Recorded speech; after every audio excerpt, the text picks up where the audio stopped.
Welcome engineers, ready to master ultrasonic distance calculation? Today we're exploring the Ultrasonic Sensor Time-of-Flight Distance Calculator, an essential tool for anyone working with ultrasonic distance measurement systems. This calculator solves a fundamental problem in sensor applications, converting the time it takes for an ultrasonic pulse to travel to an object and back into an accurate distance measurement. Let's examine the input fields. First, we have time of flight in microseconds.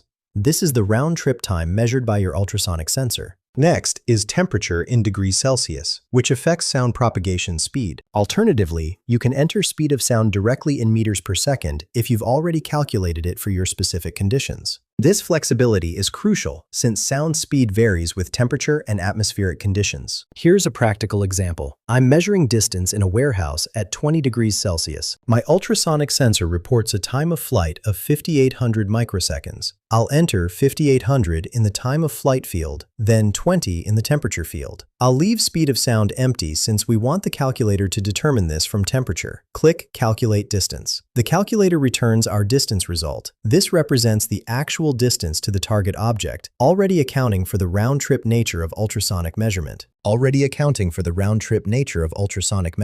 The calculation automatically compensates for temperature effects on sound velocity, giving you accurate results whether you're in a cold storage facility or a hot manufacturing floor. Critical insight. Many engineers forget that ultrasonic sensors measure round-trip time, not one way. Always ensure your time-of-flight value represents the complete echo cycle, or your distance calculations will be off by a factor of 2. Find the link in the description below.